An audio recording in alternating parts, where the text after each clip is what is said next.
Weights have been lifted. Sprints have been run. Preparation for today's game is history. It's time to get it done. You're listening on MichiganSportsRadio.com.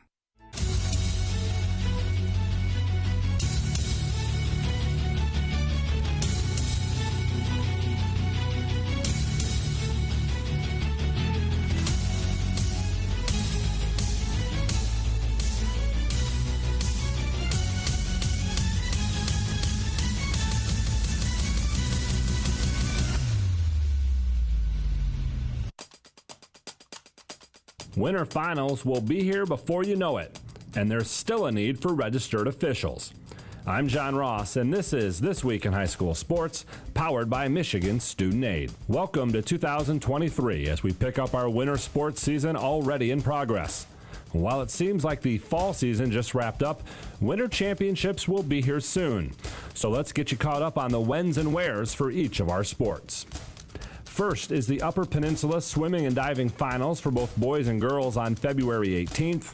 And then it's on to Team Wrestling Finals on February 24th and 25th in Kalamazoo. And that's followed by Boys and Girls Skiing Finals February 27th. March is when the schedule really heats up.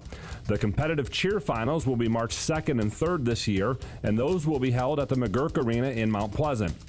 Girls and boys bowling finals will be held March 3rd and 4th, the same weekend as individual wrestling finals at Ford Field. Ice hockey drops the puck March 9th through 11th for semifinals and finals at USA Hockey Arena in Plymouth. Gymnastics finals are that weekend as well.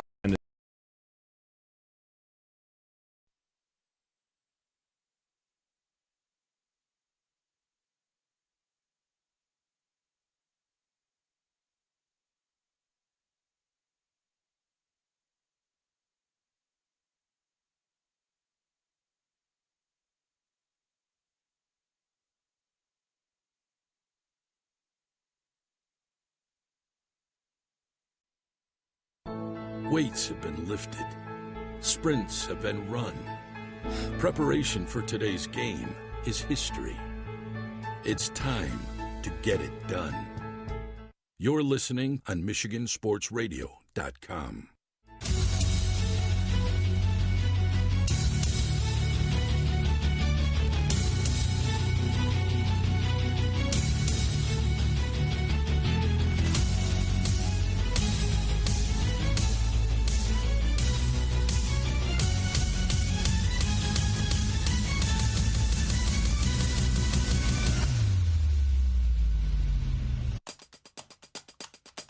Winter finals will be here before you know it, and there's still a need for registered officials.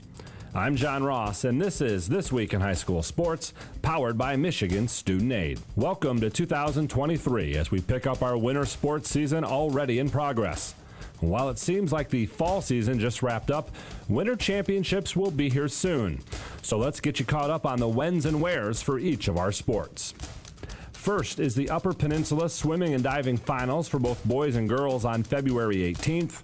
And then it's on to Team Wrestling Finals on February 24th and 25th in Kalamazoo. And that's followed by Boys and Girls Skiing Finals February 27th. March is when the schedule really heats up. The competitive cheer finals will be March 2nd and 3rd this year, and those will be held at the McGurk Arena in Mount Pleasant. Girls and boys bowling finals will be held March 3rd and 4th, the same weekend.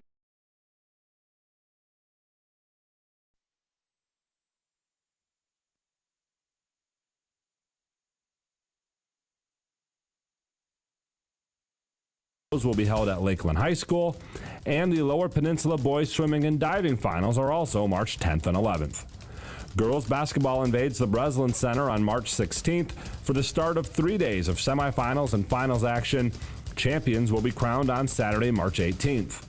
And then the boys move in the next weekend. Semifinal play starts March 23rd, and all four finals will be Saturday, March 25th. Both boys and girls basketball finals will be carried live on Bally Sports Detroit. For schedules, pairings, brackets, tickets, and streaming information, the best place to go is to the newly redesigned MHSAA.com. Everything that you need for our winter finals can be found there. Game balls this week go to Belding Junior wrestler Jack Ward, He notched career win number 100 over the break, joining his older brother Mitchell and his dad/coach Art as 100-match winners at Belding.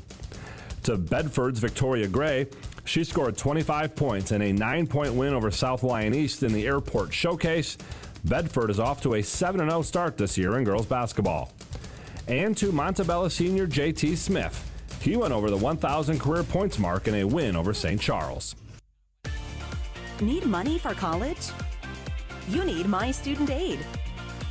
My Student Aid is the go-to resource that helps Michigan families find money to pay for college. Plus, they'll guide you through the financial aid process and answer any questions you have.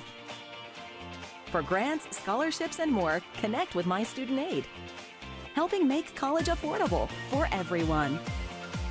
Learn more at michigan.gov/MIStudentAid.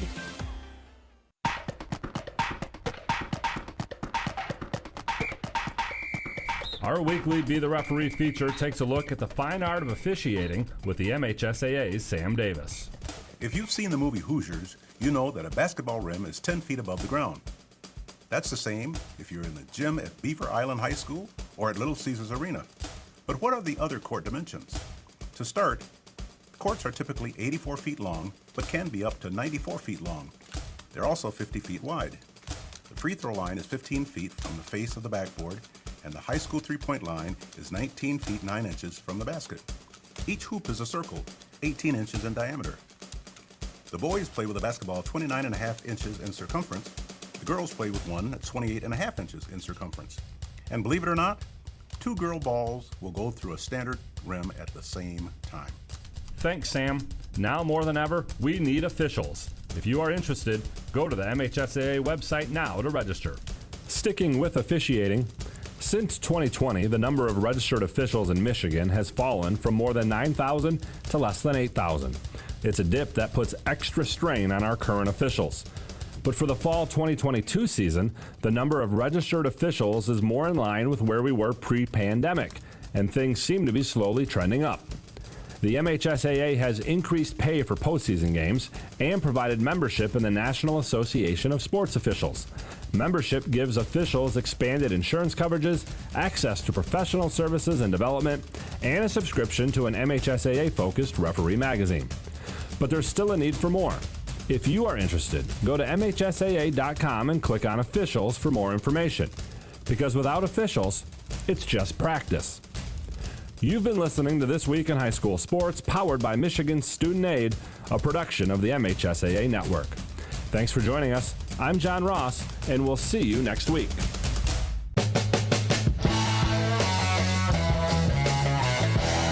To head over the timeline to Gable. Gable strikes to the basket, elevates, slams it down over top of Orbaugh. Won't get it. Ryan is dribbles to the corner. 15 seconds to go. Ryan, Vanderjack up fake, launches a three. Good! Oh my goodness! Out to the point. Rozema, innocent space. Shot scores! 2-goal lead for the Bulldogs. 4 innings. Line given on to Titus. Titus angles, pull up shot for the lead. Good! Brady Titus, a scream to the heavens after he knocks it down.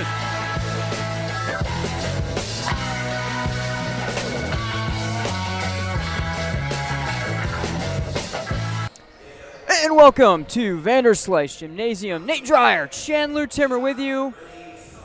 It is game night on Michigan Sports Radio and MGN. It's another mid-season OK Red clash here tonight, and we welcome you inside Vanderslice Gymnasium to our broadcast position and to the Scott Bates Farmers Insurance Agency pregame show. All right, CT. The first time through the OK Red season, Grandville lost only twice, once to Rockford, and we know all about that game, and of course what the Rams bring to the table. Their other loss was probably the most surprising loss in some ways that any of the top teams in the OK Red had the first run through. It was a loss at Caledonia to the Scots, a place that's kind of been a house of horrors for the Bulldogs in the past few seasons, but that's where it sets up again. You know Caledonia and Coach Visser are going to find a way to throw some tricks at you to make the game tough, make the game sloppy, somewhat like what Rockford or Jenison or these other great defensive teams in the OK Red do. It's just another fascinating matchup matchup. And for Caledonia, just 2-6 in the OK Red, they certainly are not a game the Bulldogs can look past, obviously.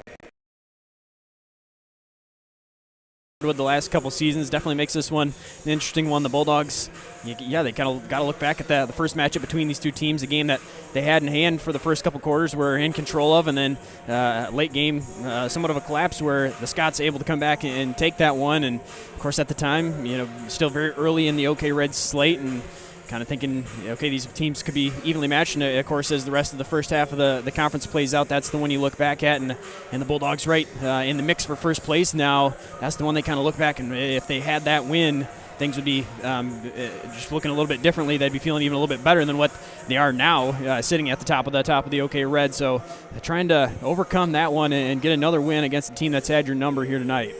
Yes, absolutely. Look out here again at Vanderslice Gymnasium, and as you can obviously see, we've got a slightly updated kind of first version of a new scorebug graphic to better try to integrate the scoreboard into what we have going on graphics-wide here. Again, Bates Agents pregame show, and the first storyline, of course, to talk about is the race for the red, which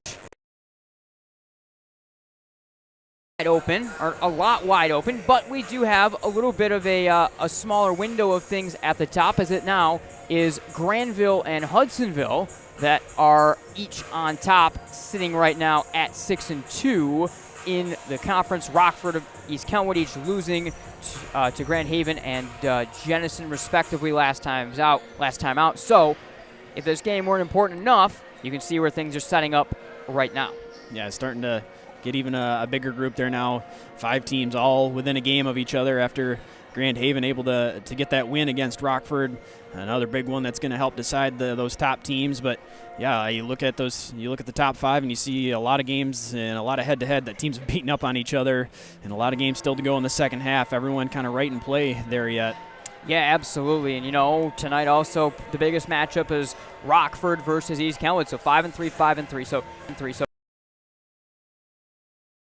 to 4 losses and drop even a little bit further behind. So that's certainly something to keep your eye out for in the way that this second half of the OK Red season is going to develop. For Grandville, last time out, win against West Ottawa on Friday, 43-35, and what was just a real sloppy, tough contest for both teams, CT, really start to finish when you kind of look at the way that one wound up playing out down the stretch. Yeah, important that the Bulldogs able to pull that one out after a couple games where they had some tough sledding for a while in there, had some struggles, taking a couple losses, but another game where they had to battle through. Nothing was easy against West Ottawa. It usually never is, and they played a complete game, able to, down the stretch, take control of that one and get a win that they kind of desperately needed to get back on rhythm here as they turn the page to the second half of the OK Red. Yeah, absolutely. For Caledonia, the Fighting Scots team lost to Hudsonville last time, 73-59. Coach Visser's team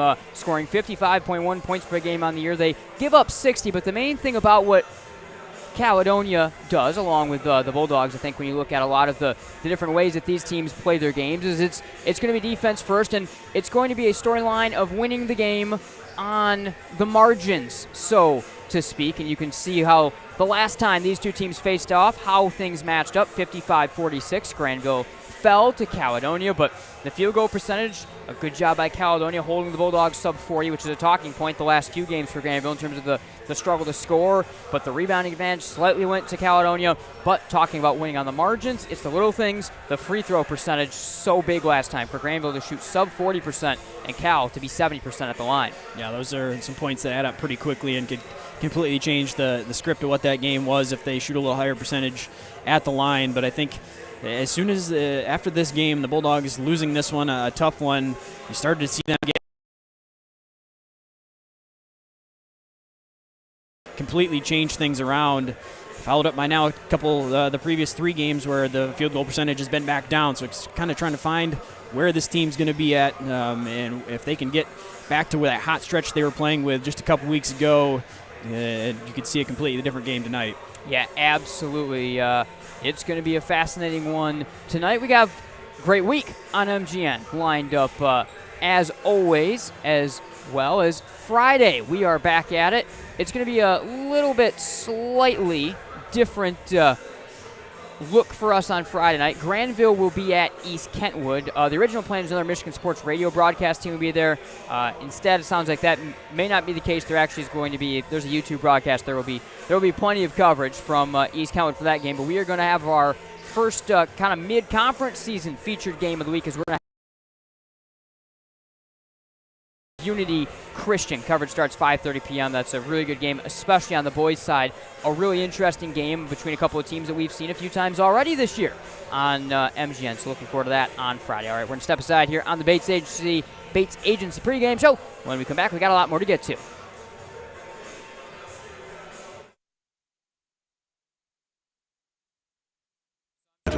She ran towards the safety of her car, flung open the door, and a coyote had somehow gotten locked inside. But the damaged interior was covered thanks to Farmers Insurance. Coyote Carpool, August 1st, 2015. Talk to a farmer's agent. We know a thing or two because we've seen a thing or two. We are farmers. Bum, bum, bum, bum, bum, bum. Contact the Scott Bates Agency today, 616-531-3441. A proud supporter of MichiganGameNight.com. Can you identify your number one personal trait? The thing that you do better than most others? If not, this may be a good time to think this through. If you're really good at writing, then why use the phone? If you're great on the phone, why use email? If you have exceptional human relation skills, why sit back and let others lead? I'm Randy Hansen, president of Centennial Securities Company. Playing to our strengths is something we do very well at Centennial. And if you're already a customer, you know what I mean. If not, isn't it about time? Member SIPC and FIN.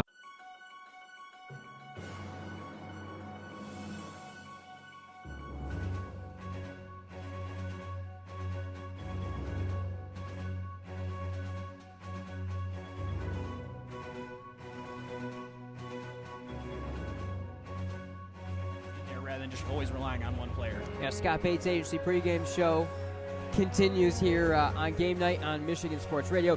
CT, I think the next thing that you have to mention most notably in this contest is break me every time still. Every single time that happens, it gets me. The winners still go to the Heartland student section last year at the Breslin Center. Those guys win every time. Season. And we'll wrap up our broadcast with the Heinz Orthodontics smile of the game.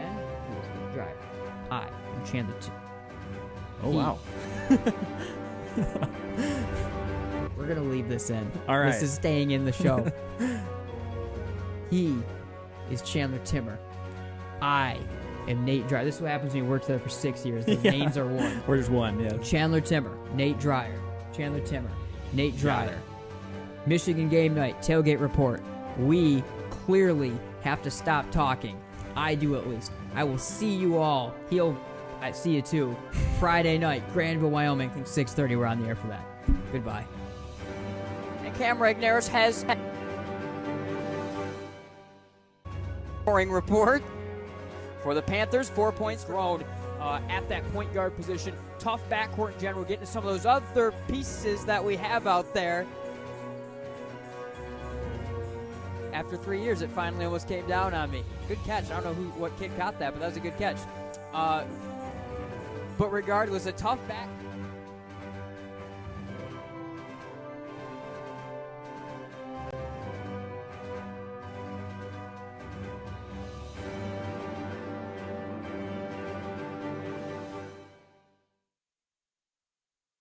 Can you name the 10 winners of the Nobel Peace Prize or the last 5 Miss Americas? The point is the applause dies and the achievements are forgotten. But can you name 3 friends who helped you through tough times or teachers who encouraged you in school? We remember those who make a difference in our lives. I'm Randy Hansen, president of Centennial Securities. What matters to us are the personal relationships we have with our clients, helping them build a secure financial future. As a Centennial Securities customer, you know what I mean. If you're not, isn't it about time? Member SIPC and FINRA.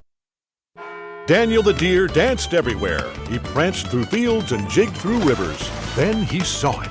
What a stage! A place no deer had dared dance before.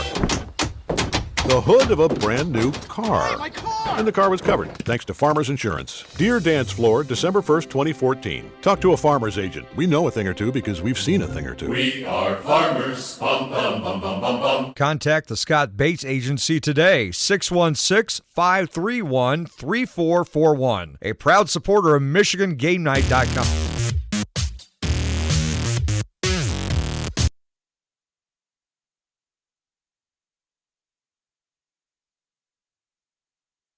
She ran towards the safety of her car, flung open the door, and a coyote had somehow gotten locked inside. But the damaged interior was covered, thanks to Farmers Insurance. Coyote Carpool, August 1st, 2015. Talk to a farmer's agent. We know a thing or two because we've seen a thing or two. We are farmers. Bum, bum, bum, bum, bum, bum. Contact the Scott Bates Agency today, 616-531-3441. A proud supporter of MichiganGameNight.com. Can you identify your number one personal trait? The thing that you do better than most others? If not, this may be a good time to think this through. If you're really good at writing, then why use the phone? If you're great on the phone, why use email? If you have exceptional human relation skills, why sit back and let others lead? I'm Randy Hansen, president of Centennial Securities Company. Playing to our strengths is something we do very well at Centennial. And if you're already a customer, you know what I mean. If not, isn't it about time? Member SIPC and FINRA. Hi everyone, Nate from MGN. Hopefully everyone is enjoying today's presentation of Game Night on Michigan Sports Radio. We are incredibly proud of the last few seasons of MGN and the coverage and broadcast editions that we've been able to bring, including adding in-house produced video coverage this winter. We also are very, very excited for the future and have some big plans on how to expand and improve further upon our video, podcast, and radio coverage. We are incredibly thankful to Grandville and the Michigan high school sports community for their support as we've seen our audience continue to grow like wildfire, seeing upwards of 8,000 to 10,000 people in total tuning in for some of our largest Friday night and playoff coverage games. We're also, of course, thankful to the Grandville Scott Bates Farmers Insurance Agency and Centennial Securities for their great long-time presenting sponsorship of MGN. Because of them, all these great additions that we've been able to make over the last few years and all these plans we have going forward have been able to happen. Of course, also, we have to thank the community that is tuned in, and because of all that, we're in a position where we are looking to add partners here at MGN as we continue to look to improve that coverage going forward. Along with our other due diligence looking on ahead, we can even reach out to you, the listener here today, if you, your company, or somewhere you know may have interest in partnering with Michigan Game Night. Please feel free to reach out. MGN offers a unique opportunity to sponsor both the Grandville area, get your ads reached out into the West Michigan area and beyond throughout the state of Michigan with playoff coverage. There's no one broadcast team and maybe even additional broadcasts within the MGN window that quite offer that sort of benefit for your company. And through customizable presenting sponsorship plans that are for the 2023-2024 school year, we'll even be able to throw in this winter onto these affordable plans. I think there's a unique, customizable deal that could be met to help best find the needs of your company, meet them to MGN. We are so excited about what's coming. We're thankful to the community that's been able to support us over the last few years, and we're really, really ready to see what's next. And hopefully, along with the great support from the Bates Agency and Centennial Securities, we also are going to be able to march forward with even more great things going forward. We've added video coverage, and now I think it's time to add on even more to our video, radio, and podcast coverage going forward. So thanks again, everyone, for their support. And make sure if you do have interest to reach out through MichiganGameNight.com. You can find an entire contact page right there, in particular through email, migamenenight@gmail.com. There's phone numbers and more also listed that you can reach out to myself through on the Michigan Game Night website. Thanks again, everyone. Now let's get back to the game.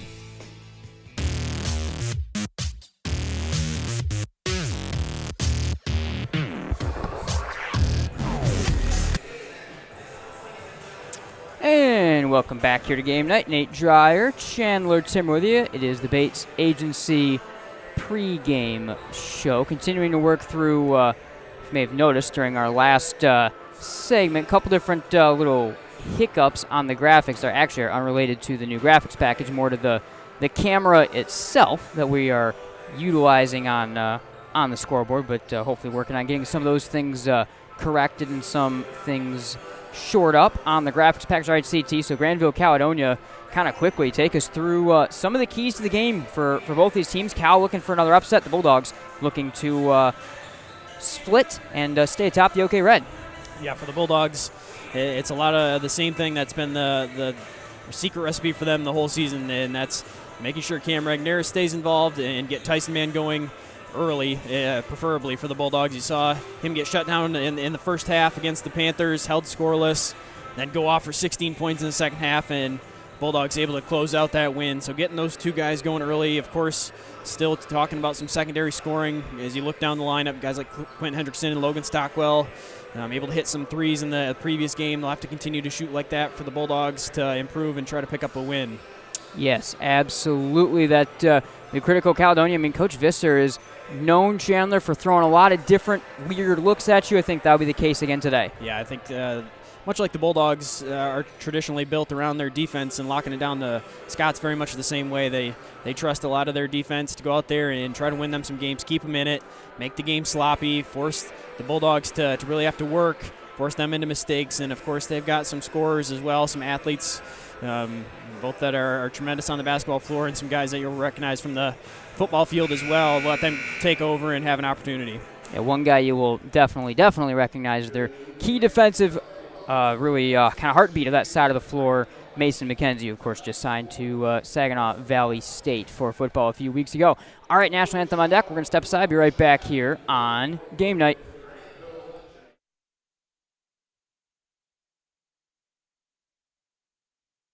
Great. Start businesses, build bridges, raise a whole city. Future in fighting crime, want to save lives? Do it all here. But you've got to go forward fast. Because today is now, and tomorrow is soon. And to get ahead of the game, you got to get ahead of your time. This is your future, so take it and move all of us forward.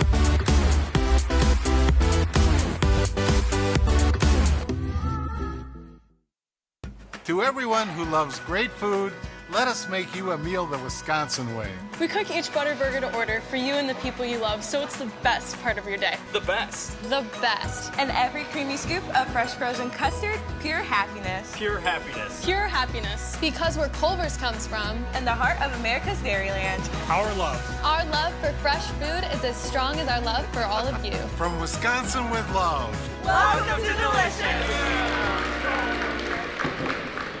All right, welcome back into Vanderslice Gymnasium. Nate Dreyer, Chandler Timmer with you through the National Anthem and getting ready to go with this one here today from the Ville as we continue to roll through the second half of this OK Red season. Head coach Phil Visser runs the bench for Caledonia, 5-8 overall on the season. They will be starting their junior forward, Jaden Googans, along with the senior 6'4" guard, Kyan Vanderwood.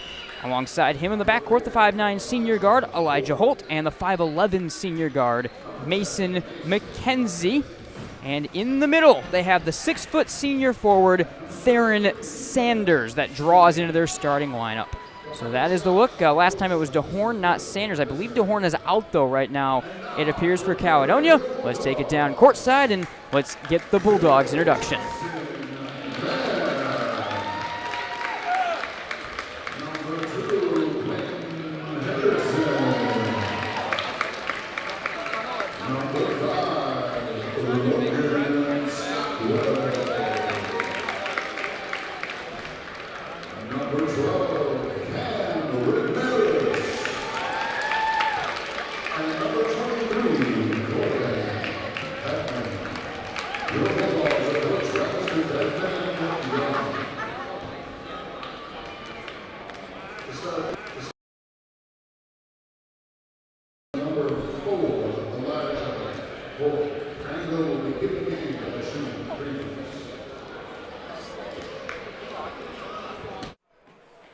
All right, you may have caught that one note at the end. Technical foul before the game issued to Caledonia, and for that reason, the Bulldogs will begin the game by shooting technical free throws. So a little bit of a unique start to this one, as Tyson Mann will be going.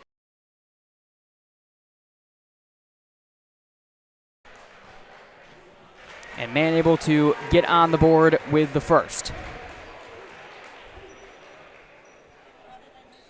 All right, Mann goes 1 of 2. The Bulldogs take a 1-0 lead out of it. And they will get the ball to start the contest now on the far side.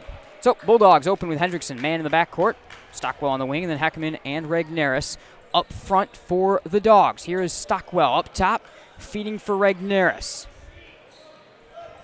Handoff Hendrickson. Man out of work. So 1-0 Grandville early. Obviously, we've got a slight issue on the score bug graphic right now with that down, so we'll have to keep you updated on the score. Kick out left wing, catch and shoot 3. Heckman off the mark, and the board down to Vanderwood and Caledonia to take it here. Here's the big guy, Jaden Guggens, went for 21 points last time these two sides faced off back in Caledonia. Feed to the corner, McKenzie worked around. And back up to Guggens. Fakes and drives on Regneris. Elijah Holt for Vanderwood, the lanky guard, driving on Stockwell. And that one is out of the reach of McKenzie and goes back the other way, CT. Fantastic. Probing in a couple different times, trying to turn the corner, drive to the basket, but the Bulldogs defensively winning each individual matchup on man-to-man, just getting in front, staying in front with the body and not allowing them to do so. Both teams opening man-to-man defensively. Shimmy in the lane from Regneris. He's unable to get the touch. Remains 1-0 Grandville as the board goes back the other way, racing with the Scots and Vanderwood. Driving on Mann, regathers, and Sanders the putback. Cal will take their first lead of the game, 2-1. Vanderwood right away off that rebound, pushing it. There was multiple Bulldogs back defensively, but going for it. Kind of lost it as he went up for that layup.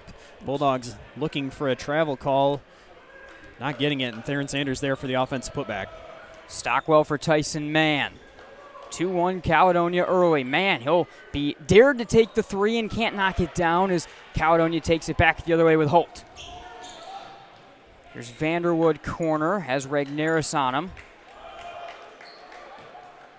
Guggens at the block, gave a shoulder, can't get the roll, poured down to Heckman. Again, Guggens the man to watch last time, 21 points, and Cal's win into the lane. Heckman bouncing and scoring. The Bulldogs have their first field goal, and they go back on top 3-2.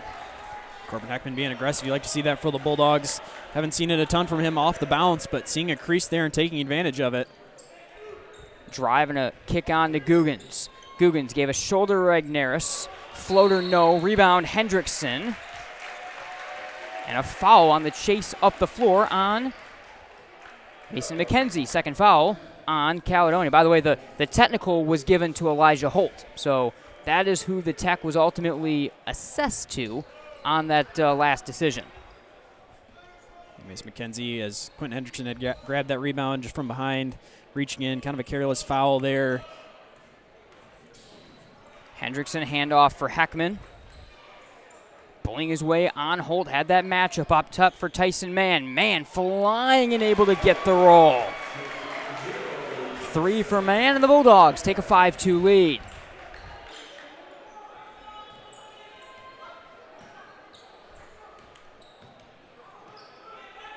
McKenzie, ball fake, drive, blocked by Hendrickson in the lane, straight down to Guggens, who splashes that one, and Caledonia gets back within 1, 5-4. Hendrickson with the block initially, but Scott's able to get it back, and Guggens open look off the offensive rebound in the mid-range. Feeding across to Mann, back up to Cam. Cam pushes down. Heckman, a nice, easy lay-in. 4 early for Heckman. Good start for him. And Grandville takes the lead 7-4. Yeah, the big guys working well together there. Regneris catching the ball closer to the perimeter, seeing Heckman get some advantage down low and some positioning and getting him the basketball. Guggens bullying his way on Regneris and getting the roll. Jaden Guggens with 4, and Cal goes back within 1.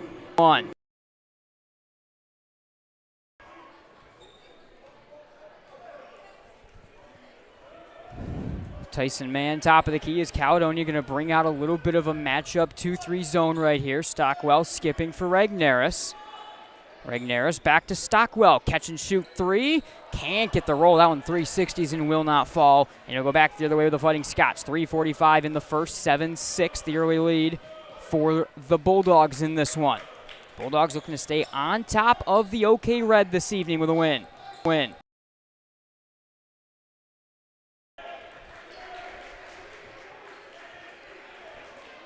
The big guy Guggens, he'll size up Regnerus. Hand off for the cutting Vanderwood. Can't get the touch in. The board down to Regnerus and the Bulldogs. 3:18 to go in the first. 7-6 Grandville. We'll keep you updated on that score with the score bug down right now. Rolling to the basket. Heckman reverse layup is good. Yeah, how about Corbin Heckman early on in this game? 6 points. Nice move in the post there.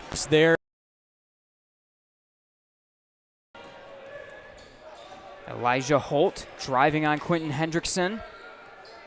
It's Guggens again.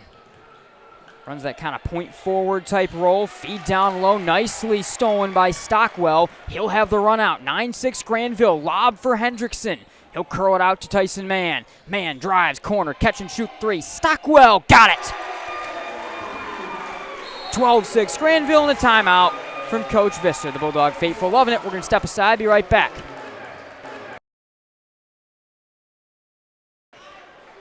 Helping whenever they can. Academic excellence, character-driven athletics, Christ-centered community involvement. Cornerstone has been a great opportunity for me to grow as a leader, just being able to approach people and be warm and welcoming and hospitable. Experience it for yourself. Attend a Golden Eagle Day at Cornerstone for a taste of campus life and the chance to meet faculty and staff. To arrange a visit for your high school junior or senior, go to cornerstone.edu. Cornerstone University. Build a life that matters. A sense of purpose, a higher calling. At Dean Transportation, we call it our passion. It's simply who we are. 60 years of pioneering the best health and safety standards because safe student transportation is essential. We are hard-working folks, connecting children to learning, schools to our communities, and you to a better career. Want to make your community a better place? We'll put you in the driver's seat. Join the Dean family today and help to connect our kids to brighter futures. Welcome back to Grandville. Caledonia with it. The Bulldogs leading 12-6 here in the first quarter. Pass up top to Holt up top. 5 reverse layup short. Rebound down to Hendrickson, and he's fouled from behind by Elijah Holt. That'll be foul number 2 on Holt after the earlier technical, and the third on the Fighting Scots. 12-6 Grandville with 2:06 in the first, and the Bulldogs keep it. Seen a couple of those fouls now from the Caledonia team after contested shot not going in, then reaching in as the Bulldogs looking to bring the ball up the floor. Maybe just a little bit of frustration with. It's now up to 3. Heckman, I should say, is out there and feeds. He's in for Stockwell. Fed it across to Heckman. Hendrickson, Ryder Haight gets his first look out on the floor. Turn from Cam Regnerus in the paint. Nice fake and nice finish. 14-6 Grandville. The Bulldogs offense breaking out of its funk right now early in this one. I started with Corbin Heckman more in the paint and on the blocks, and now getting Cam Regnerus going too. Drive to the basket.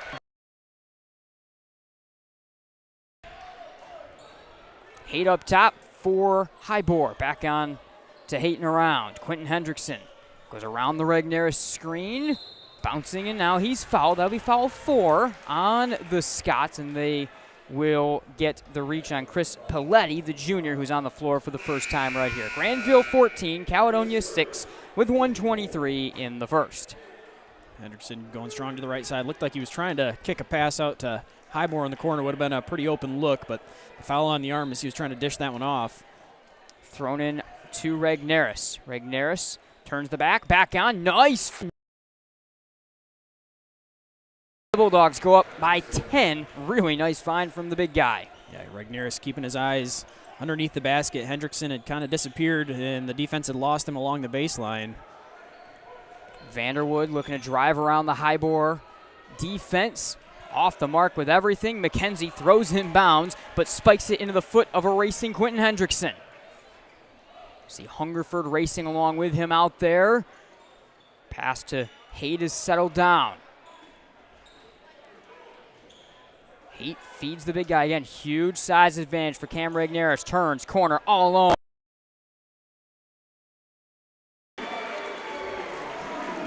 Drew Hungerford from the corner, and the Bulldogs lead at 19-6. What a start for the Dogs. Yeah, another assist for the big man, Regneris. I think the entire time knew he was going to kick that one to the corner, waited for the defense and the double team to come immediately out to the corner for the open three.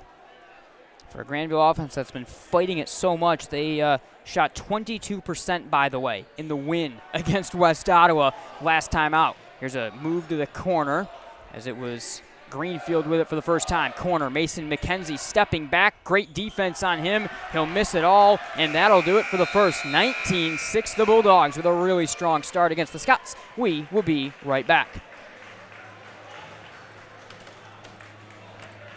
And bowling.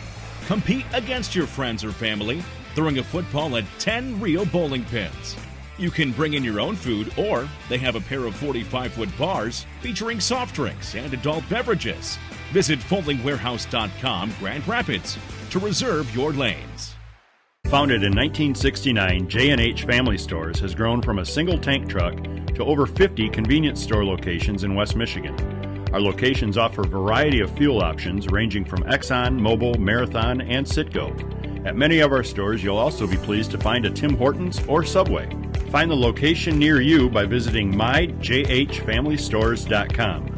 There's one in your neighborhood. All right, welcome back. Nate Dreyer, Chandler Timmer with you here from Vanderslice Gymnasium. Really good start for the Bulldogs. They lead Caledonia 19-6 after the first quarter of play.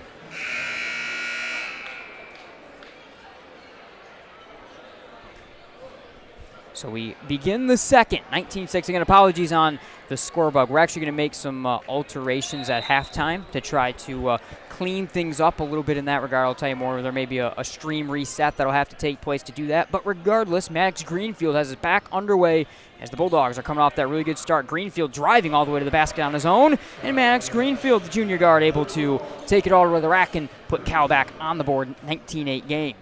Greenfield able to get something offensively going. The Scots offense had dried up a little bit the last couple minutes. Tyson Mann off the mark as he's back out there, and Guggens will chase down the rebound. Cal going to run a little bit for Coach Visser. No look feed, and a really nice finish from Chris Paletti. The big guy, Guggens, certainly can run the floor. Shows it right there. Caledonia within 9, 19-10 with 7:20 in the second. Tyson Mann, a little bit of space, tries the three. Tyson 0 for 2 to start from deep. Or I should say 1 of 3 now to start from deep, and it will go...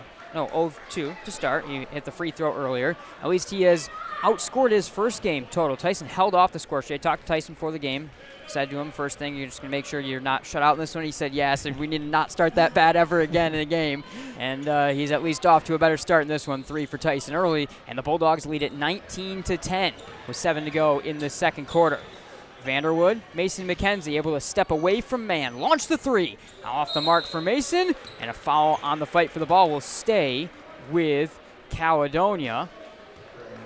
They will get the foul on Landon Terry, who's out there right now for Cam Regneris. 7:56 in the second, 19-10 Grandville.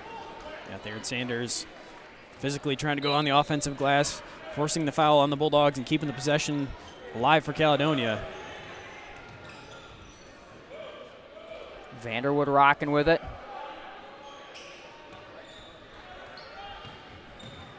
Drives McKenzie, blocked by Highbore. Rebound back to Mason McKenzie, and he's fouled in the paint on the fight for the ball. They'll get Drew Hungerford for the second foul of the half on the Bulldogs. They're also going to tee Drew Hungerford up. So an officiating crew that's opened up a little testy tonight to some extent is now the tech will be assessed along with that foul. So Cal had a pregame technical. Now Drew Hungerford takes back-to-back fouls. He gets a tech called on him pretty quickly right there as well, and Greenfield will go to the line. Yeah, hard to tell exactly what drew that technical foul, but really no pushing or shoving. Must have just been something said on the floor that the official did not like, and the technical coming. Same thing on the Scott side before the game started. Already a couple technicals, and things going to be tightly watched here as we go along still early in the second quarter. Greenfield able to hit 1 of 2 and make it a 19-11 game with 6:39 in the second. Caledonia will keep it right here. Again, Maddox Greenfield, the junior, will run the offense for the Scots. Ryder Haight sizes him up defensively. Feed to McKenzie, trying to shoot over top of Regneris, who's back out there. Unable to get to go on the board. Back the other way. McKenzie attacking a lot early as Tyson Mann runs by him. 6:20 to go in the second. Ryder Haight, mid-range, Jay, got it. That is, I think, Ryder's favorite place to shoot from, those little tough mid-range pull-ups. Grandville back up 10, 21-11 with 6:12 in the second. Yeah, kind of a tough spot for him to catch the basketball. At a weird angle, had to turn all the way around, but in rhythm, able to turn it and hit it. Feed to Sanders and fouled by Hendrickson midair. The other thing that you're seeing along with the fouls now is it's going to go 5th foul against the Bulldogs and foul 1 on Hendrickson. A lot of fouls getting called as well, so curious how more of a ticky-tack style game will affect these two kind of physical teams as well, as we will see Elijah Holt check back out there for Caledonia.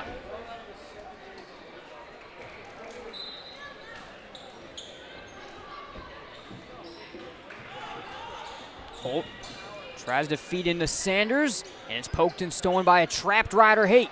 Haight back on to Hendrickson, and a quick foul from behind right there as well. They will get Jaden Googans on that reach.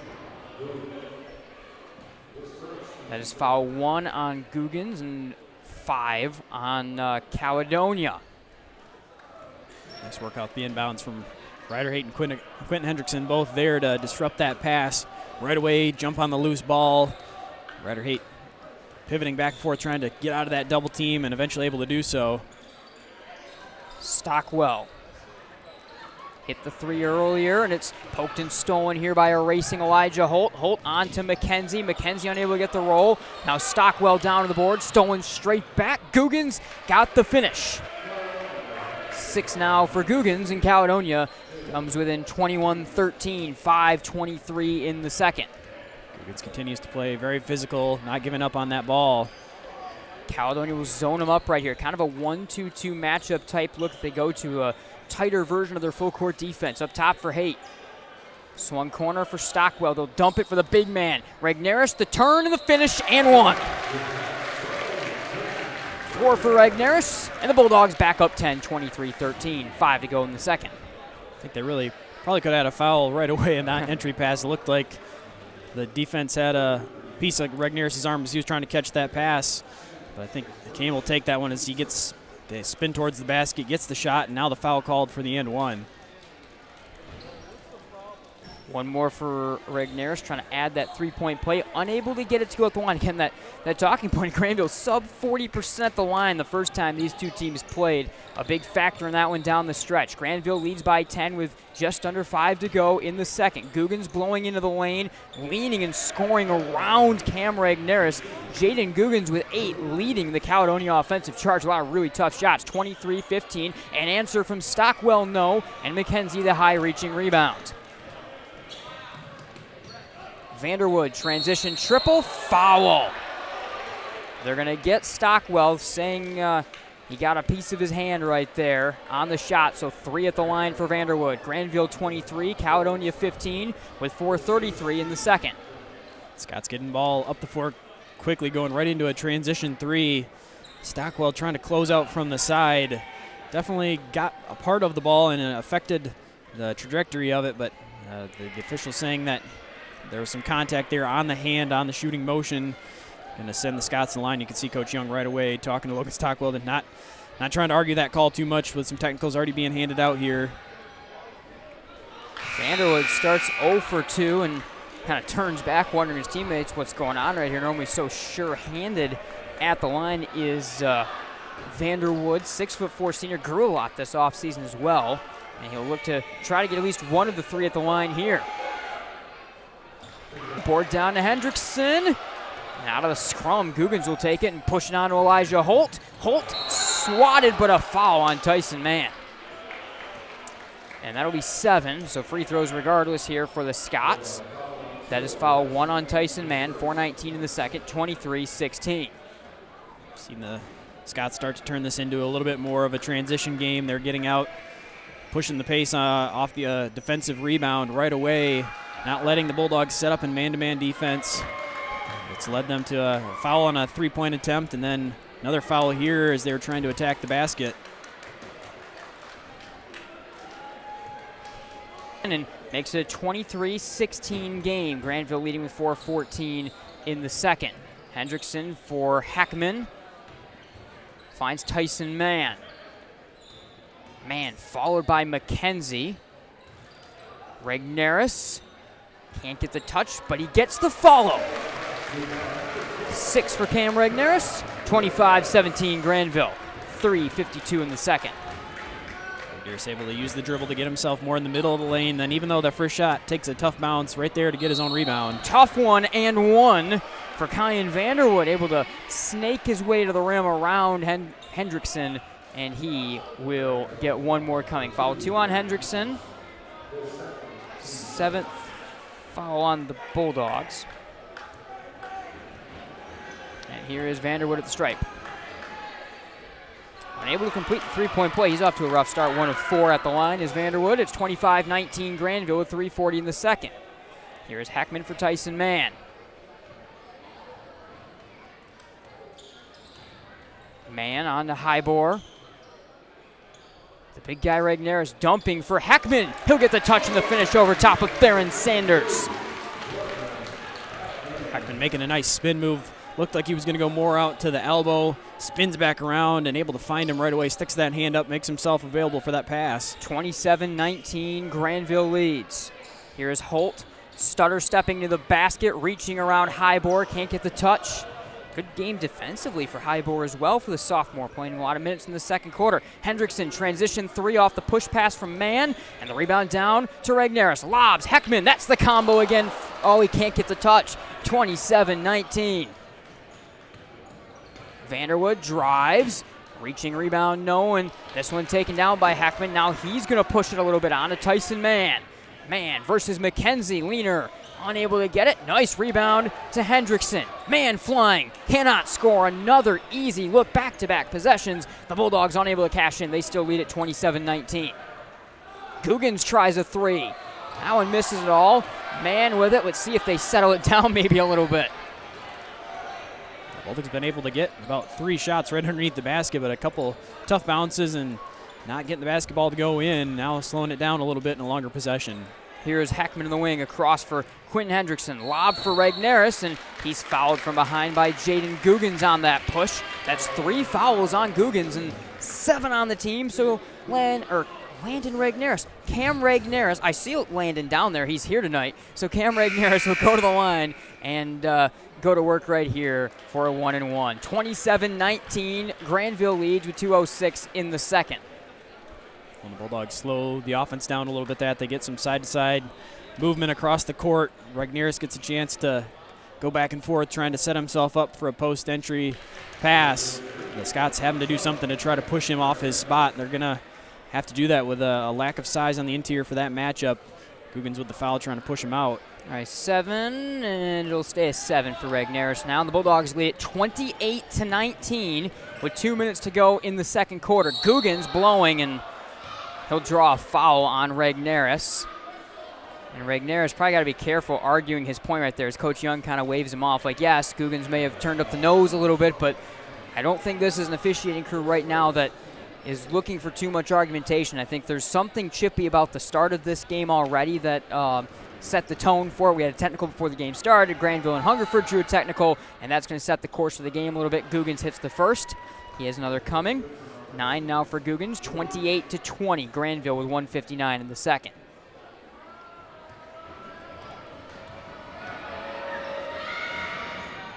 Googans unable to get the second, but the rebound comes out to Jaden. Googans drives and floats and can't finish. Rebound Ryder Haight. Haight for Heckman. Regnerus to touch. Give a shoulder on Googans. Regnerus again.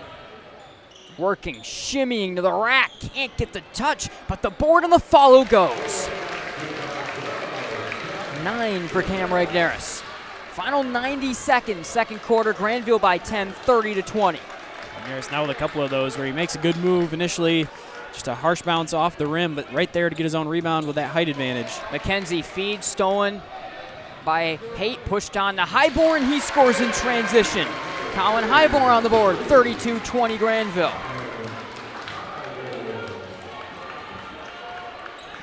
Solid game continuing for the Bulldogs on the offensive end of the floor. Vanderwood the drive, and a tough finish goes over top of the lanky sophomore Highborn. Final 52 seconds. Mann pushing the pace and fouled, and he'll go to the line for a 1-and-1. 50.3 in the second. Fouls on Greenfield. 8 on either team now. A lot of touchy fouls throughout the first part of this one, hence 16 total, including a pair of technicals. Yeah, got into foul trouble for both these teams pretty early on with the tone being set that way, but you saw the Scots trying to take advantage of that. Essentially, their offense for the last couple minutes was immediately go one-on-one, try to attack and get to the rim, and either going to get a decent shot or the way the game was being called in the first half, you're probably going to the free throw line. Mann able to hit the first. He has 4 now. He got the second. 5 for Mann, so 5 more for Tyson. And this one then the first time, I remember that was coming off his career high that he had against West Otto, then held scoreless the next time out, the first run through the season. 34-22 Grandville, final 40 seconds, first half. Leaner from Vanderwood is good. Tough one from the free throw line. So tough on the pull-up, Vanderwood. Yeah, looks like he's going to go hard to the rim and try to get one of those underhand finishes you just saw the last time on the floor instead of the mid-range jumper. Regneris elevates and scores. The Bulldogs, off that nice finish, go back up 12, 36-24. Final 20 seconds of the half, and Caledonia will hold for the final shot here. Down 12. It's Vanderwood the ball. Leading scorer for the Scots is Googans with 9. Vanderwood 2 behind him. Googans though on the bench with those 3 fouls. Drive from Vanderwood. Tough leaner. Got another one. 9 for Vanderwood. That's a really tough one at the horn. The 3-quarter court shot off the mark, and that'll do it for the first half of play. 36-26 is your score at the break. Welcome into the Centennial Securities halftime show. We're going to have a little bit different looking halftime show today. What we are going to do is essentially almost go to our top of the broadcast reset, the MHSAA This Week report for starters. And during that time, we have a couple of things that we're going to try to work on with the score bug and with some of the graphics and different little issues with the broadcast, potentially overloading some different things on the broadcast with that new graphic. So we're going to try to simplify things so we can maybe get that score bug up. There is a chance that the broadcast may reset during this, so you may have to refresh the page at some point in time.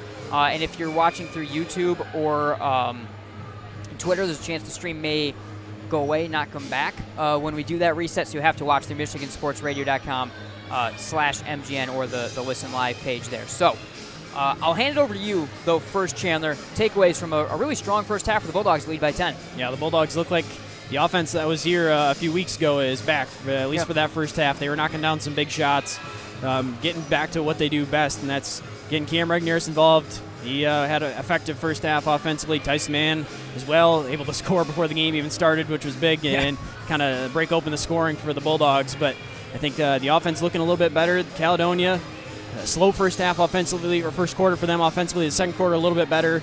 They were just, instead of letting the Bulldogs get into their tight man-to-man defense, pretty much just going immediately, get the ball in the hands of someone who can attack the basket, let them go, and they were able to create some points. All right, so Bulldogs 36, Caledonia 26. We're going to step aside, go back to the MHSAA This Week report and the MSR intro that'll open things up on that segment.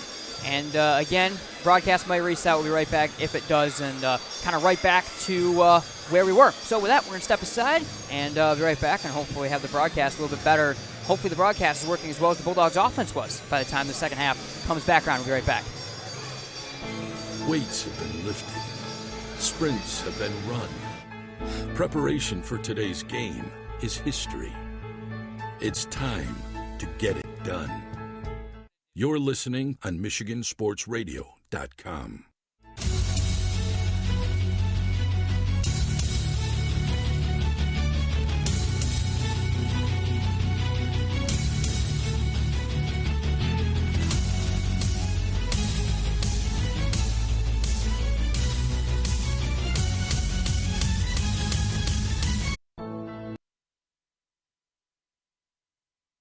You know it, and there's still a need for registered officials.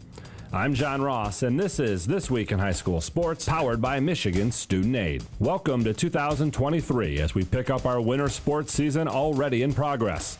While it seems like the fall season just wrapped up, winter championships will be here soon. So let's get you caught up on the whens and wheres for each of our sports. First is the Upper Peninsula Swimming and Diving Finals for both boys and girls on February 18th. And then it's on to Team Wrestling Finals on February 24th and 25th in Kalamazoo. And that's followed by Boys and Girls Skiing Finals February 27th. March is when the schedule really heats up. The competitive cheer finals will be March 2nd and 3rd this year, and those will be held at the McGurk Arena in Mount Pleasant. Girls and boys bowling finals will be held March 3rd and 4th, the same weekend as individual wrestling finals at Ford Field. Ice hockey drops the puck March 9th through 11th for semifinals and finals at USA Hockey Arena in Plymouth. Gymnastics finals are that weekend as well. Those will be held at Lakeland High School. And the Lower Peninsula Boys Swimming and Diving finals are also March 10th and 11th. Girls basketball invades the Breslin Center on March 16th for the start of 3 days of semifinals and finals action. Champions will be crowned on Saturday, March 18th. And then the boys move in the next weekend. Semifinal play starts March 23rd, and all four finals will be Saturday, March 25th. Both boys and girls basketball finals will be carried live on Bally Sports Detroit. For schedules, pairings, brackets, tickets, and streaming information, the best place to go is to the newly redesigned MHSAA.com. Everything that you need for our winter finals can be found there. Game balls this week go to Belding junior wrestler Jack Ward. He notched career win number 100 over the break, joining his older brother Mitchell and his dad/coach Art as 100-match winners at Belding. To Bedford's Victoria Gray, she scored 25 points in a 9-point win over South Lyon East in the Airport Showcase. Bedford is off to a 7-0 start this year in girls basketball. And to Montebello senior JT Smith. He went over the 1,000 career points mark in a win over St. Charles. Need money for college? You need My Student Aid. My Student Aid is the go-to resource that helps Michigan families find money to pay for college. Plus, they'll guide you through the financial aid process and answer any questions you have. For grants, scholarships, and more, connect with My Student Aid, helping make college affordable for everyone. Learn more at michigan.gov/MIStudentAid.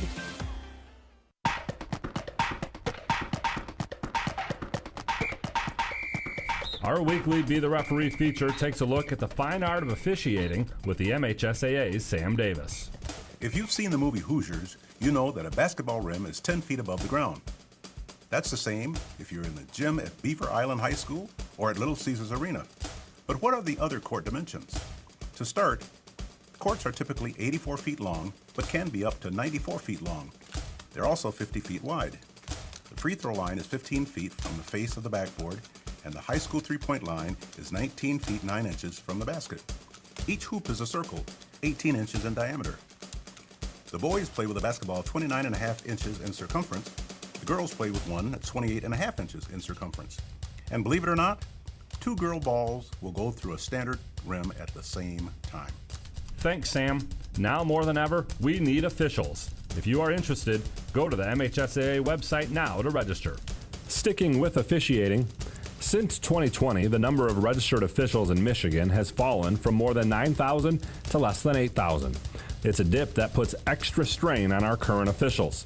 But for the fall 2022 season, the number of registered officials is more in line with where we were pre-pandemic, and things seem to be slowly trending up. The MHSAA has increased pay for postseason games and provided membership in the National Association of Sports Officials. Membership gives officials expanded insurance coverages, access to professional services and development, and a subscription to an MHSAA-focused referee magazine. But there's still a need for more. If you are interested, go to MHSAA.com and click on Officials for more information. Because without officials, it's just practice. You've been listening to This Week in High School Sports, powered by Michigan Student Aid, a production of the MHSAA Network. Thanks for joining us. I'm John Ross, and we'll see you next week.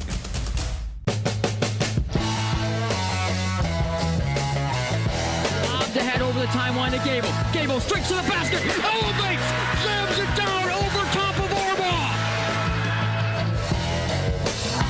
Won't get it, Ryan dribbles to the corner, 15 seconds to go. Ryan's Vanderjack up fake, launches a three, good! Oh my goodness! Out to the point, throws him up, innocent space, shot, scores!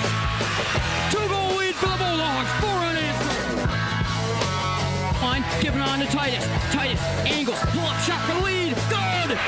Brady Titus, a scream to the heavens after he knocks it down.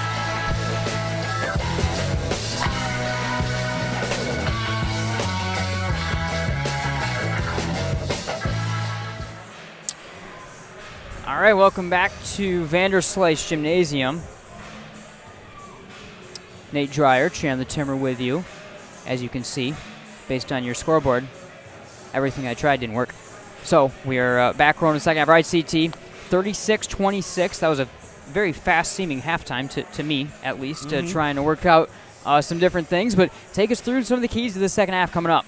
Yeah, I think for the Bulldogs, you have to continue to really find that rhythm that you had in the first half. You got Cameron Nearest and Tyson Mann both going offensively, and then allowed that to play into Logan Stockwell hitting a three, Drew Hungerford hitting a three as well. Corbin Heckman, a very impressive 8 points in there as well. So really getting that offensive scoring depth going and keeping that rhythm in the second half, not going away from that, and getting cold here in the second half in a matchup that you saw something similar in the first time these two teams met, where they had a lead at this point, and then the Scots able to close in. But for the Fighting Scots, continue to lock in defensively. I think that's where a lot of their offense is going to come from, if they're able to get some stops, some turnovers, and then let some of those players that are aggressive offensively for them just take over one-on-one. 36-26, the lead at the half for the Bulldogs. Here is Stockwell out of the corner, on the drive, back to Regnerus. The big guy stares at it, looks it, and cashes in. 14 for Cam Regnerus, and the Bulldogs lead 39-26. Regnerus really doing all of his work in the paint. Haven't seen him shoot a ton from beyond the arc, but they're confidently stepping out and hitting the three. Here's McKenzie, trailing by 13 for Vanderwood. Vanderwood drives on Stockwell. Leaner, no. He was hitting a lot of shots like that one of that sort of difficulty back in the first half. Hendrickson all the way to the rack. Can't get the wild finish. Gave it back in Regnerus, who's fouled by Guggens. That is 4 on Jaden Guggens and the first of the half. Sorry, it will be 3 on Guggens. So it looks like there was a correction made to that last foul when he was assessed one instead of someone else on the board. So 3 fouls on Guggens. First on the team. 39-26 Grandville. Lob to Hendrickson. In the lane, tough one from Quentin Hendrickson. He's got a really tough little floater. We've seen him break out a couple of times. The Bulldogs lead 41-26. Contested catch in the lane, able to go up with it in traffic. Guggens bullying his way on Regnerus. Off the mark on that one. And the Bulldogs back the other way one more time. Man of the corner, Stockwell, back to Regnerus. He'll try another three. Off the mark there, and Vanderwood to go the other way.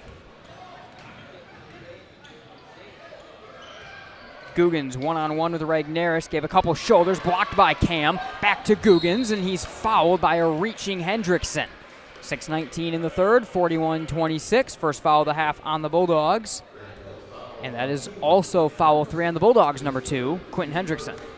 One thing's for sure, Guggen's not afraid of the matchup against Regnerus. Even though he's undersized in terms of height, they're playing very physical, giving him shoulder in the body, trying to create some space. Vanderwood for Guggens. Drive from Jaden Guggens underneath the rack, blocked by Regnerus. It'll stay with Caledonia. Couple blocks in this possession for Regnerus right now, going to work, and a very good defensive start to the second half for Grandville, who leads at 41-26 with 6:05 in the third. Here's Guggens up top, handoff for Vanderwood. Vanderwood leaner in the lane. That one misses it all. Sanders throws it straight back to Stockwell, and the Bulldogs go to work. Stockwell running the floor, driving and finishing. What a finger roll touch. And a timeout, 5 for Stockwell. Grandville leads 43-26. We will be right back.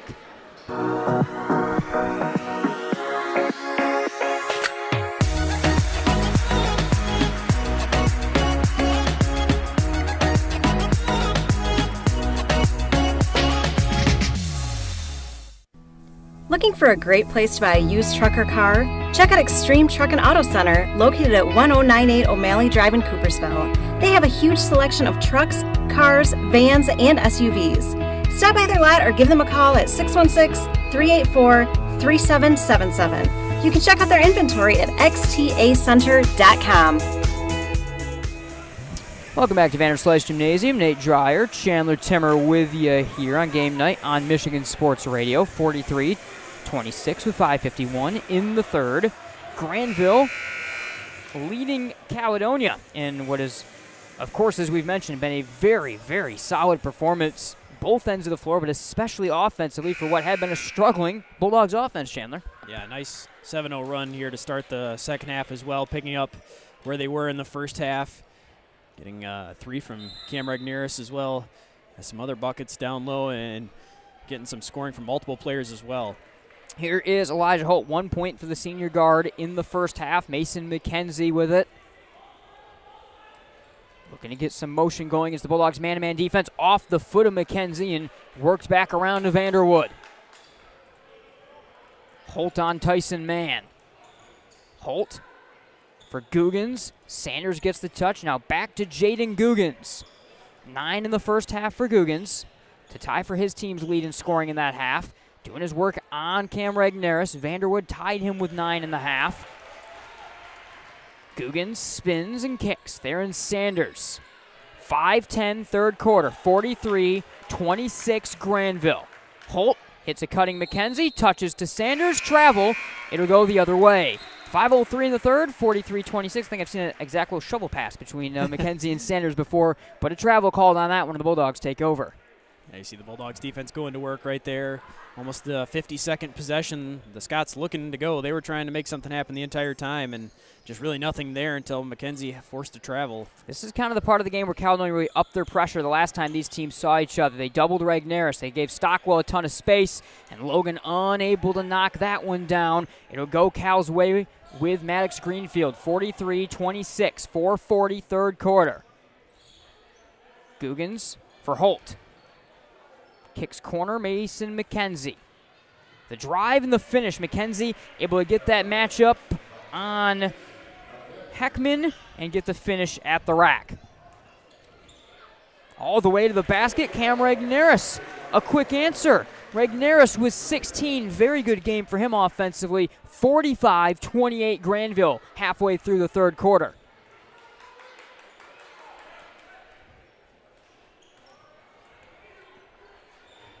Vanderwood versus Stockwell. That's the matchup we always kind of look to, is who do the Bulldogs have Stockwell on in terms of wing scorers.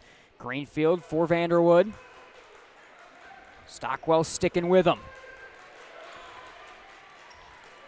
McKenzie on Hendrickson. Foul on Quentin Hendrickson, and that is 4 and the team's second. So Quentin going to have to take a seat right here for the Dogs. He was going to be taking a seat anyway as Haight and Hybor are coming in. Heckman also goes back to the Bulldog bench. But you lose Hendrickson, who's made some pretty good plays both ends of the floor in this one.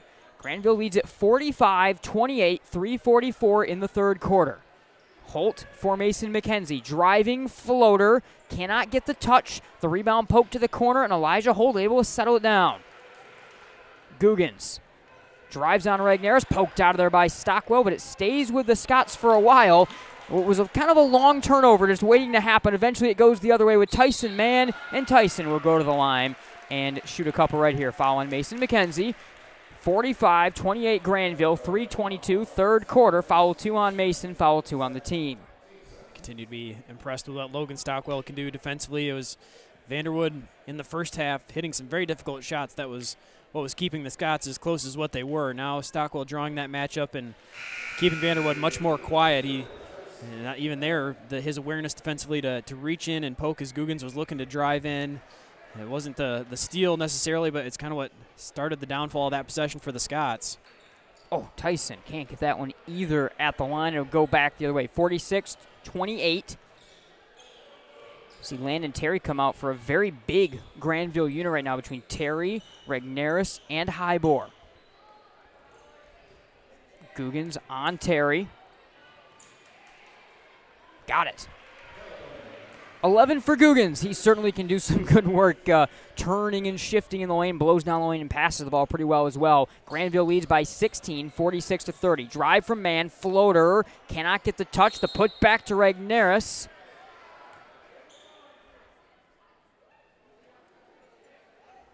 But an offensive foul. No, did they call a tech again? They did, yes. Looks like that's the... Not exactly sure. We'll see who this foul is going to be on. They're getting Tyson, I think. I believe the foul is on man. That'll be our third tech total of the game, the second on the Bulldogs. I truly don't know what that one is going to be for. Yeah, it seemed like that one was playing out as Regneris was going up for a rebound and still battling it before the technical finally called.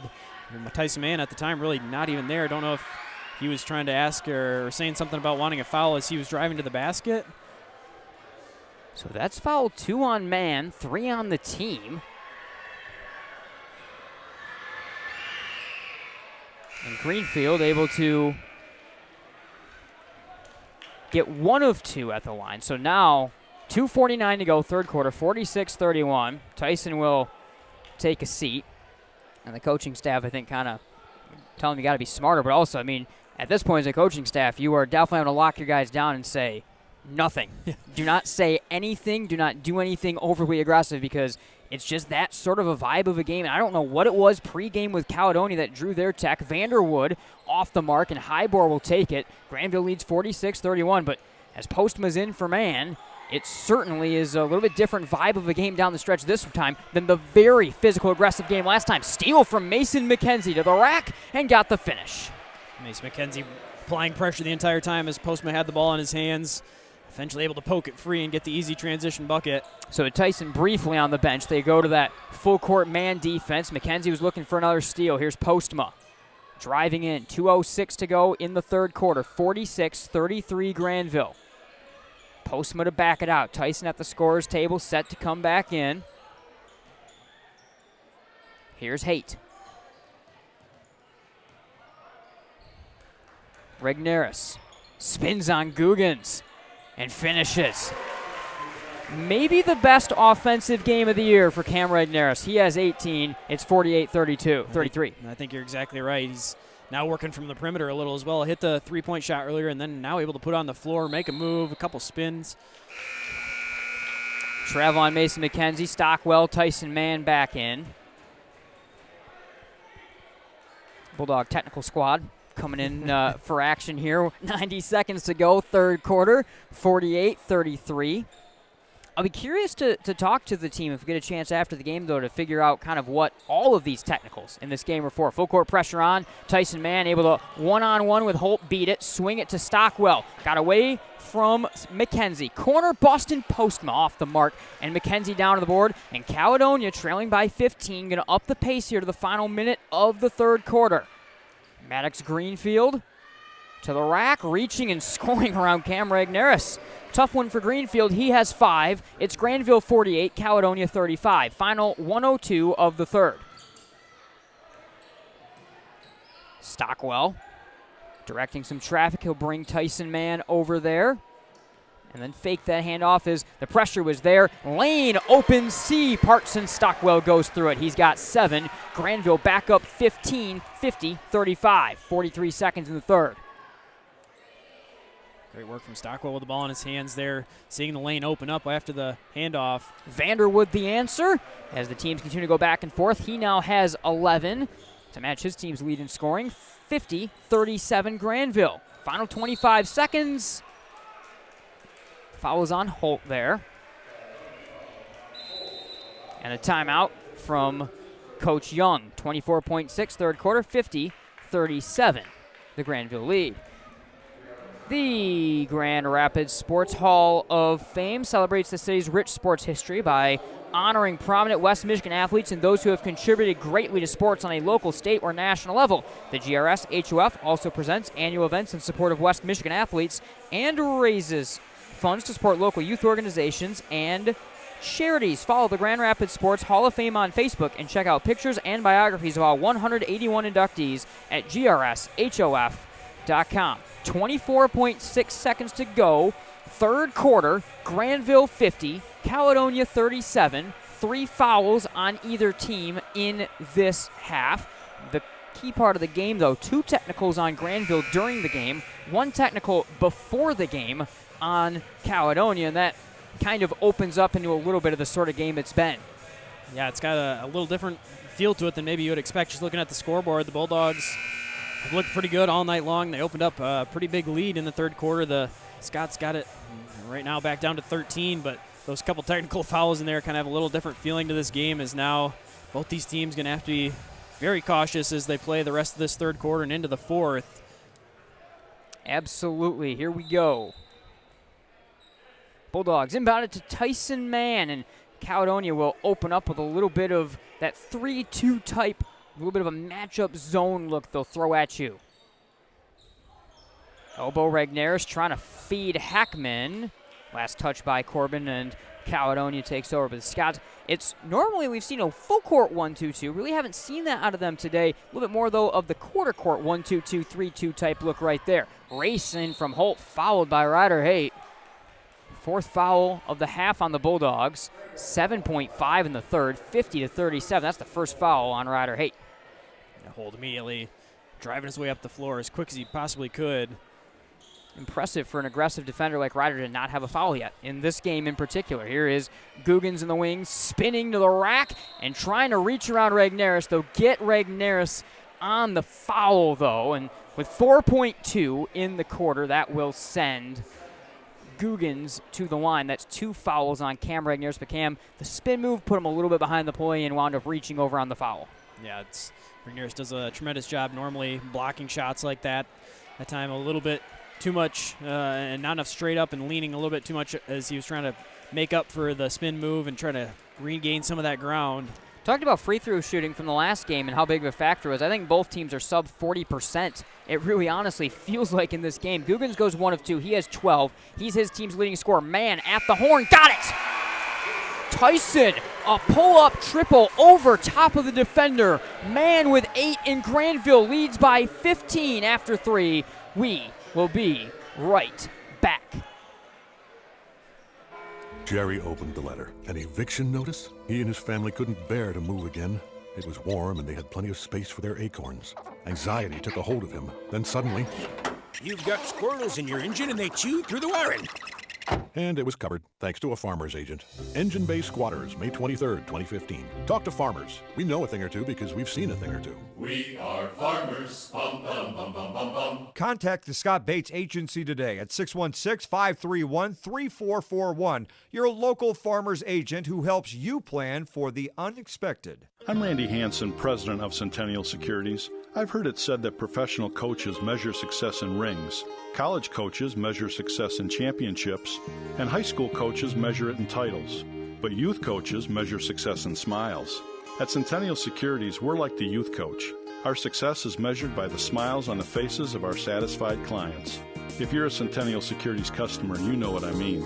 If you're not, isn't it about time? Member SIPC and FINRA. All right, welcome back to the final frame. Grandville leading Caledonia 53-38 with 7:52 and less in the final frame. A 3 at the horn from Tyson Mann at the end of the third, helping up that advantage back. Leaping Elijah Holt, defended by Ryder Haight. Feed down low, McKenzie able to settle and cannot get the roll. Poked out and saved by Mann nicely on to Regneris. Good work there by the Bulldogs. Grandville, by the way, has gone 6 deep into their bench today. Mann flying and scoring. He told me he wasn't getting held off the score sheet in this game, and he's certainly meaning it the last few minutes. Yeah, when he's able to take over like that, you know he's playing confidently, feeling like he's on the next level. It's that 3 right at the end of the third quarter, and then just able to go right through the middle of the lane. Had to whip the hands around and create his own shot, but we've seen him be able to do that consistently. 55-38, the Grandville lead. Blocked by Regneris on Googans. It stays with Cal, last off of Tyson Mann's leg. 6:57, third quarter. Grandville 55, Caledonia 38. 5 fouls on the Bulldogs this second half, 3 on Caledonia. Theron Sanders up from the bench will check in for the Scots. He comes in for Googans. Guggen's been nursing a little bit of foul trouble with 3 throughout most of this half. He's been playing still throughout most of this half. Here's Vanderwood. Stockwell, the defense again on him. That's been the matchup all second half. Lob to McKenzie versus Tyson Mann. Got it. Those two seem to relish going head-to-head in pretty much every sport they have gone up against each other in. 6:40 to go, fourth quarter. Grandville a 15-point lead, 55-40. Man, tough one. Cannot get that one. A little bit of a heat check maybe, but still almost got the roll. Vanderwood blowing in, blocked by Regneris again. Another block for Cam, and Stockwell the run out here. Stolen from behind by Greenfield, settled down by Holt. Cal to weave up with it. Mason McKenzie, corner, head fake, launches the 3. Off the mark, rebound, tipped up top to hold. It stays with the Scots. 6:09 to go, fourth quarter. Maddox Greenfield, strong off the mark, rebound Stockwell. Grandville 55, Caledonia 40. 6 minutes to go, fourth quarter. See Coach Young slowing the team down a little bit here as they had gone back and forth. You kind of want to go for the kill shot at this point, but at the same time trying to slow things down, knowing you've got the lead to play with. Stockwell able to roll and call the timeout as he and Ryder Haight were down to save that one and save the possession for the Bulldogs, and they do so, and it will stay with Grandville here. Scott Bates is your local Grandville, Jenison, and Hudsonville Farmers Insurance agent, and is a great longtime supporter of Game Night and offers business insurance, auto, homeowners coverage, and more. Give Scott a call today at 616-531-3441 or stop into the agency located at 3181 Prairie Street, Southwest in Grandville. 5:50 to go, fourth quarter, 55-40. Again, apologies on some of the technical difficulties on the score graphic. Unfortunately, of course, as things go, it came with the launch of the new graphics tonight, but it actually has nothing to do with the graphic. I think actually our trusty scoreboard cam of the last 3 years may have finally put itself onto its last legs, and there may have to be a new one in place by the time we get to Friday. So that's what it appears to be the issue is there. So hopefully Friday, Grandville is at East Kentwood. We are going to be at Unity Christian as they take on Hamilton. Hopefully for that one, the scoreboard will all be back and working by the next time we have a video broadcast of Grandville basketball. Hopefully you all will be able to know what the score is outside of when I try to remember it. 5:50 to go, fourth quarter, 55-40. Grandville leads by 15. Tyson Mann takes a seat for the Bulldogs here. Again, the Dogs looking to stay on top of the OK Red, looking for score updates as well from, of course, the Hudsonville game in particular tonight, as that game could also dictate if Grandville winds up being soloed first, if Hudsonville does eventually fall. Handoff. Hendrickson bumping into the lane. Got the touch. Really friendly roll for Hendrickson. He has 6 and Grandville leads it 57-40. Seen Hendrickson make a couple shots in the short to mid-range game there. Off the handoff, able to curl to the basket. Couple defenders there, but still able to go up with it. Mason McKenzie drives on Hendrickson. Maddox Greenfield from the corner. No, and down with Heckman and the Bulldogs. 5:16 to go, fourth quarter. 57-40 Grandville. Heckman for Regneris. Double team. Doesn't matter. Nice work all night long between Heckman and Regneris, going both ways there. Regneris to Heckman earlier. That time Heckman to Regneris. 20 for Cam Regneris. 59-40 Grandville. Under 5 to go. Vanderwood will go to the line for 2. Now they get Haight for his foul. 4:50 to go for another foul. 4:50 to go, fourth quarter. Grandville nearly up 20 is a great offensive performance in a Grandville team that has seen their average offense dip below 50 points per game after the last few games, and they certainly are getting the groove back tonight, to say the least. First one goes for Vanderwood. He now has 12. Whole bunch of substitutions for either side. Stockwell and Heckman take a seat for the Bulldogs as Hungerford, who hit that 3 earlier, as well as the sophomore Highbor is in, and Guggens back in from the Scott bench. In Caledonia, without Caden DeHorn, pretty big loss injury-wise right now for them. Second will not roll, so it remains 59-41 Grandville over Caledonia. 4:45 and less to go, fourth quarter. Hendrickson on McKenzie. Here's Haight.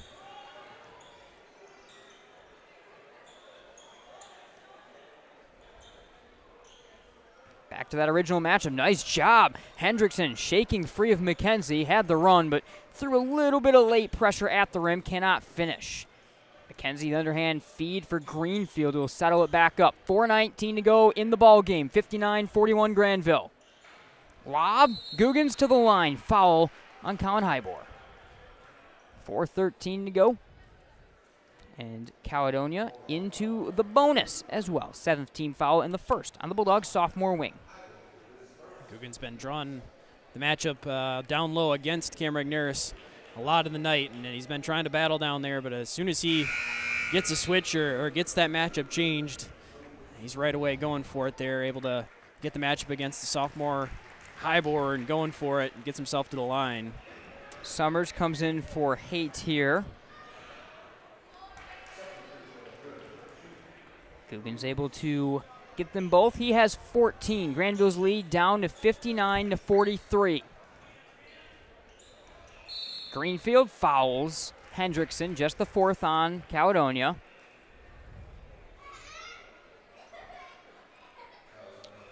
That foul is number 2 on Greenfield, and we are just about to the halfway point of the final quarter. Grandville 59, Caledonia 43. Inbounded here to Hendrickson.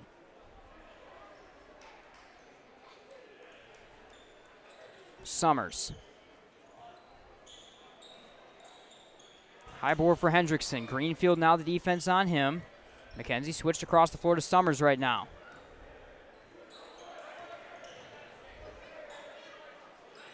Down low trying to feed Regneris. Escapes the Bulldog Jr. Greenfield to the basket. Handoff. And Vanderwood gets the touch.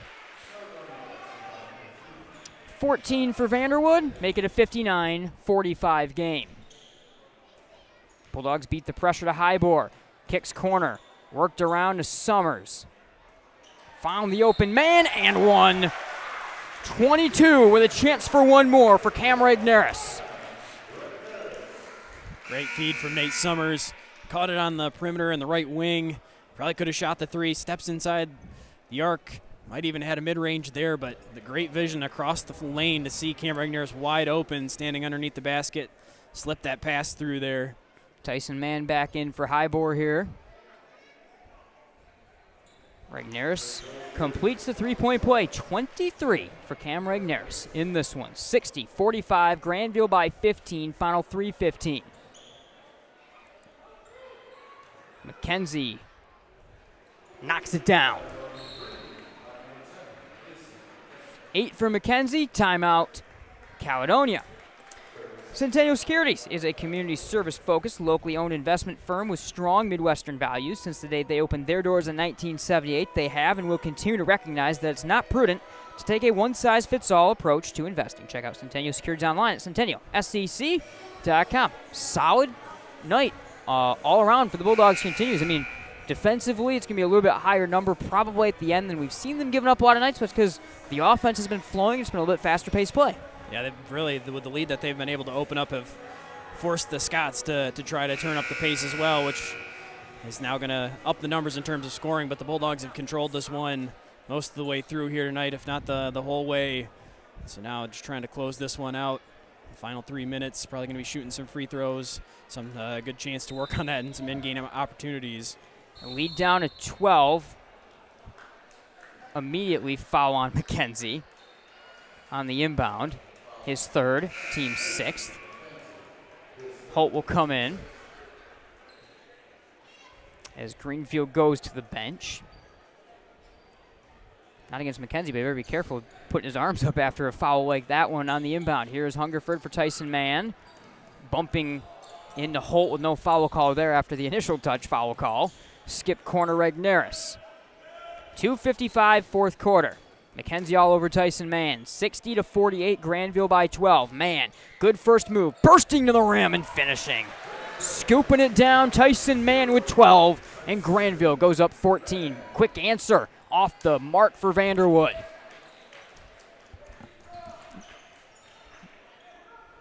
Bulldogs beat the pressure. Kick to the corner to Summers, and back up top, Hendrickson. He's mobbed. 2.5 to go. Hendrickson loses it to Mason McKenzie. Lobbed ahead to Vanderwood. To the rack, finishes. 16 for Vanderwood. 62-50. Man, backcourt, lobs it over to Hendrickson. Kicks corner Summers. This time he'll take the open three. Can't hit it. Regnerus the board. Bouncing into Googans. Leaner, no. One more look. Can't get that one either. Vanderwood back the other way. 1:57 fourth quarter. 62-50. Grandville.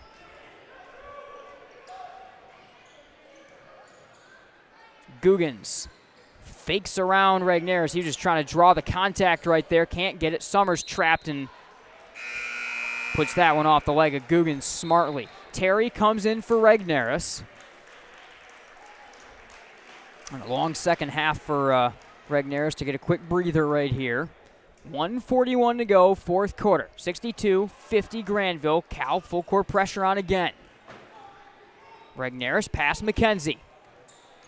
Over the timeline to Hungerford. Bulldogs looking to kill some clock. 90 seconds to go. Grandville leads by 12.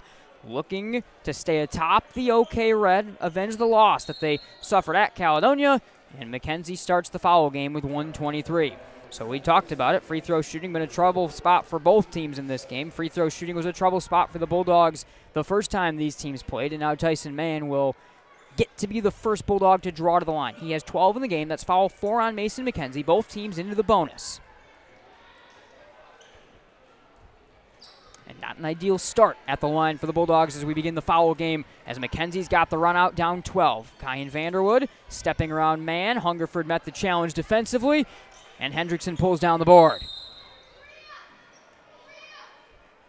Timeout from Coach Young. He wants to settle things down. We'll stay with you through this timeout. Game reset. Grandville 62, Caledonia 50. 1:10 to go in the fourth quarter.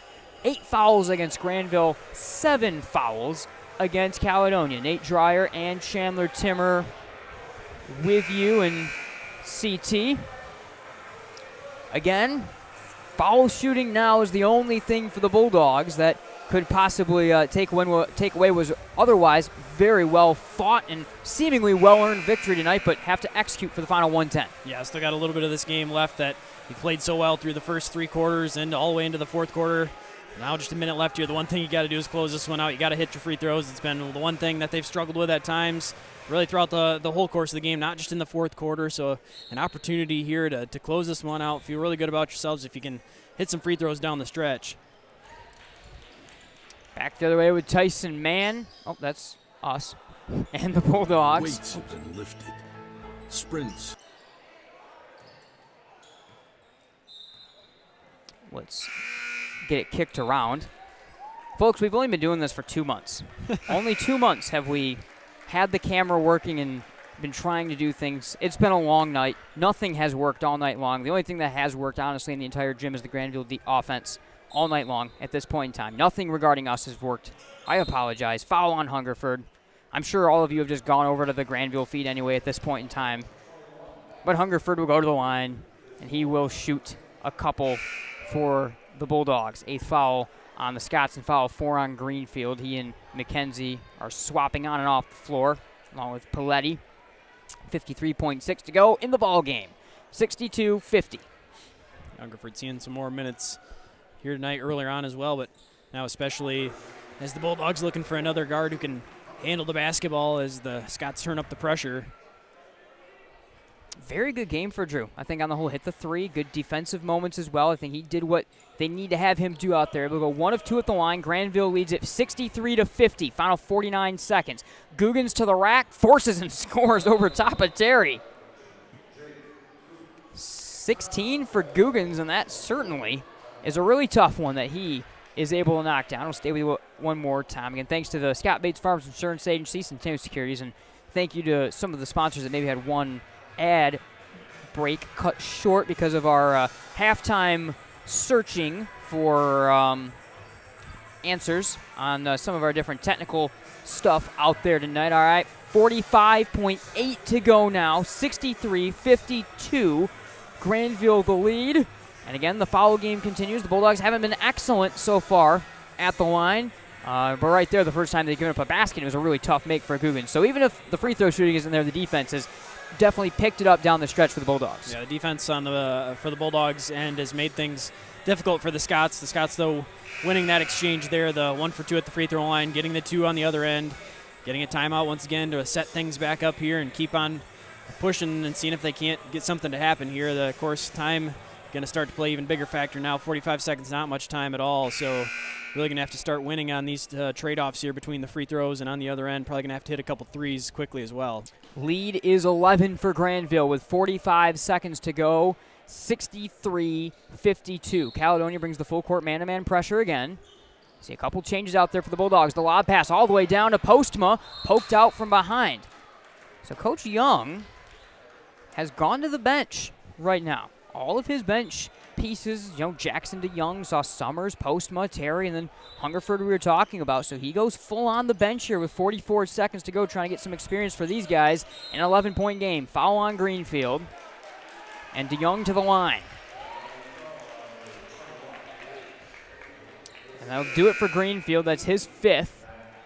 McKenzie will come in for Greenfield.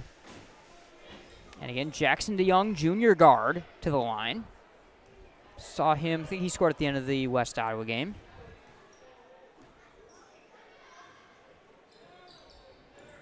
Unable to get the touch, but Landon Terry gets the follow. 65-52 Grandville. Vanderwood working quickly. Nicely done by Hungerford. Now Postma fouled. And the Bulldogs go back to the line. This time it will be for 2 as they are into the double bonus. Foul on Paletti is his 2nd. Schultz, O'Mara in for the Bulldogs, so bench fully out there right now for Coach Desmond Young. So the Bulldogs going to start a little bit of a win streak here. They go back-to-back again to start conference play. Actually, a better start the second time through the conference than the first time through, as Postman is the first of the line. So that's certainly good news for the Bulldogs as they don't fall short to Caledonia like they did the first time around. Good, solid performance. The offense comes back tonight. I think a really important night coming into as tough of a stretch as anyone's got mid-season.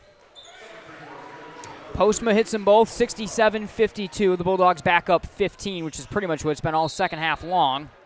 Foul on O'Mara will send the streaking Googans to the line for a 1-and-1. 22.9, but again, East Kentwood Friday, then Hudsonville, then Grand Haven, and then, of course, Jenison Rockford to finish it off. But in particular, those 3 games, bang, bang, bang, right in a row, and all 3 games on the road this time through. It's just a tough schedule coming up for the Bulldogs that they have to be ready to fight through. Yeah, stretch that they handled pretty well the first time through, but you don't want to drop this one here in the game that you have at home before you're about to take those 3 teams on and more games on the road. Again, the first time through, all of those games were played here at Vanderslice Gymnasium. Weird schedule for Grandville as Postma is fouled by Holt, but weird schedule for the Bulldogs. The way that it gets set up is the first time through, almost all right in the middle. The game's at home. We had a run for 2 straight weeks. We were only here, and now it's going to be the same thing next time. We're going to spend all of next week not here. We're going to, essentially, we're not coming back to here until the very end of the year in Rockford after this game. This is the last time we're going to be at Vanderslice Gymnasium till the Rockford shootout, which could be the game of the year for the Bulldogs, for both teams, obviously, based on the way things wind up going down the stretch. 60-54 now, Grandville, with 20 seconds to go. Postma only able to get 1 of 2, and Googans will take it for Caledonia with 17 seconds. Down low, Paletti blocked from behind by Postma. And it stays with Caledonia. 13.3 to go. Vanderwood versus Schultz. Vanderwood is fouled. Foul is on the floor, I believe, but it doesn't matter. It's 2 at the line into the double bonus here for the Scots. 68-54, and a very anticlimactic finish to this one for certain. But a finish I think the Bulldog faithful will obviously certainly take. Vanderwood with 17. 17 Vanderwood, 18 Googans, and pretty quiet outside of that throughout this Caledonia offense tonight. They still are going to put up 55, which is above the season average the Bulldogs allow, but Grandville putting up nearly 70 tonight. McKenzie loses it, and Grandville takes over with 7.6. Let's see if the pressure stays on or if it's going to maybe be game over. Pressure's going to stay on with 7 seconds. Inbounded, and they'll foul Postma. The official took his time to call it. He wanted Mason to just be sure. I think is it either McKenzie or Googans, I think, on the foul. However, they're going to get Googans, sorry. But they want to just let him stay on there. Do you really want to take the foul? He did, and Bulldogs back to the line. They really did give him a second chance there. Think twice about it. Are you sure? 7 seconds left. Is it worth going back and forth down the floor a couple more times? Both these teams, though, playing it out. Of course, the Bulldogs got a lot of bench pieces out there, getting some chances to hit some free throws. Postma, one of them now, had multiple chances at the free throw line. Nice block just a couple seconds ago on the defensive end as well. I think Postma is going to be a guy that really turns into a good piece for next year. I think the Bulldogs have a very good JV team next year. Not to get ahead of ourselves. We've got a lot of the season to go, but the Bulldogs have a very good JV team already this year. But guys like Postma and so forth could definitely be a good piece to come back. Mason McKenzie hits that one. He has 11, and that'll do it. 70-58. The Bulldogs, for the first time since December, able to break the 70-point threshold. Welcome in to the Scott Bates Farmers Insurance Agency postgame show. Grandville goes to 10-5 on the season. Caledonia falls to 5-9. But all in all, both ends of the floor, one of the better performances the Bulldogs have put out all year long, and the perfect time to have that performance. For sure. I think a game that the Bulldogs will take after a couple tough losses against some really quality opponents, mixed in with a couple wins where they were kind of battling the whole way. The game's in the balance. This is one where the Scots able to make it interesting, get it close to within single digits a couple times, but for the most part, the Bulldogs feeling comfortable, able to get a pretty deep rotation throughout the whole part of the game. All right, we are going to quick step aside. 70-58, Grandville, the win over Caledonia. The Bulldogs get revenge from their loss at Caledonia last time out in Grandville. Stays atop, at least in a share. I have not seen Hudsonville updates yet. At least in a share at the top of the OK Red. We'll step aside. We will be right back.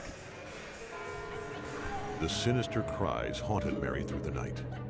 Dawn neared, and still the voice tormented her. She ran towards the safety of her car, flung open the door, and a coyote had somehow gotten locked inside. But the damaged interior was covered, thanks to Farmers Insurance. Coyote Carpool, August 1st, 2015. Talk to a farmer's agent. We know a thing or two because we've seen a thing or two. We are farmers. Bum, bum, bum, bum, bum, bum. Contact the Scott Bates Agency today, 616-531-3441. A proud supporter of MichiganGameNight.com. Can you identify your number one personal trait? The thing that you do better than most others? If not, this may be a good time to think this through. If you're really good at writing, then why use the phone? If you're great on the phone, why use email? If you have exceptional human relation skills, why sit back and let others lead? I'm Randy Hansen, president of Centennial Securities Company. Playing to our strengths is something we do very well at Centennial. And if you're already a customer, you know what I mean. If not, isn't it about time? Member SIPC and FINRA.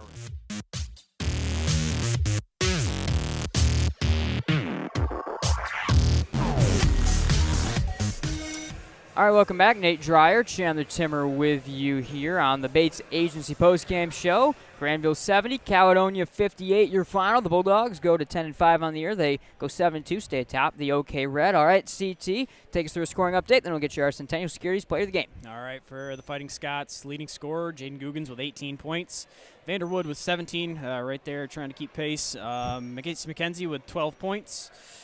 Greenfield with 6. Sanders with 2. Pletty with 2, and Elijah Holt with a point for the Bulldogs. Leading scorer for both teams on the night, Cam Regner's 23 points. Very impressive offensively.